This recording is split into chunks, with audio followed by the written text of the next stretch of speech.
سؤال كتير سألته، هو ينفع نعمل حلويات المولد في البيت؟ طبعا ينفع. طيب يا ترى هي صعبة؟ أبدا، سهلة جدا، لكن ليها تكنيك مخصوص. طب محتاجين أدوات أو حاجة أو ترمومتر أو أي حاجة عشان نعمل الكلام ده؟ لا، هنعملها بطريقة سهلة وبسيطة، كمان من غير أدوات. طيب يا ترى هتطلع معايا زي الجاهزة؟ ويا ترى هوفر ولا هرمي الفلوس والخامات على الأرض؟ لا طبعا، هتطلع معاكي أحلى كمان من الجاهزة، وهتوفري جدا لأنك هتعمليها بإيدك، يعني هتوفري حاجات كتيرة قوي.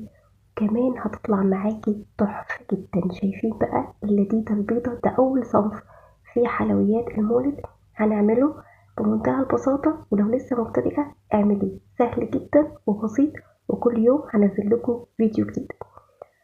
كمان هقول لكم نغلفها ازاي بالشكل الحلو ده ونحطها في علبة الحلويات.